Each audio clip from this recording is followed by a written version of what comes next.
ഞാൻ പണിക്ക് പോയിട്ട് വരുന്നവനാ.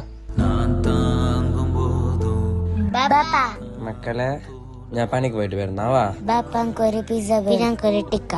ഞാൻ വരുമ്പോ ലേറ്റാന്നുപ്പാ. എന്തായാലും ഞങ്ങൾക്ക് ആക്കുന്ന. ഞാൻ വരുന്നവാ.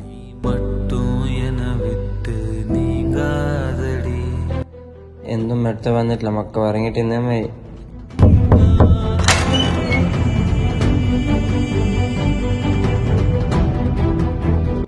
ബാപ്പ എന്തെടുത്തുണ്ടായിരുന്നില്ല. ഇന്ന് കുറച്ച് എക്സ്ട്രാ പൈസ വേണ്ടി. പോയിട്ട് ചെല്ല പണിയെടാ. പണിയെട് പോ. ബാപ്പ വന്ന് എന്ന് തിന്നനി പോയാവാ. വേണ്ട ബാപ്പ. എന്ത് നിങ്ങൾ ഒത്തക്ക് വന്നരല്ല അതേ മതി. എന്ത് പുള്ള ഇന്ന് ഇങ്ങനെ ചെല്ല്.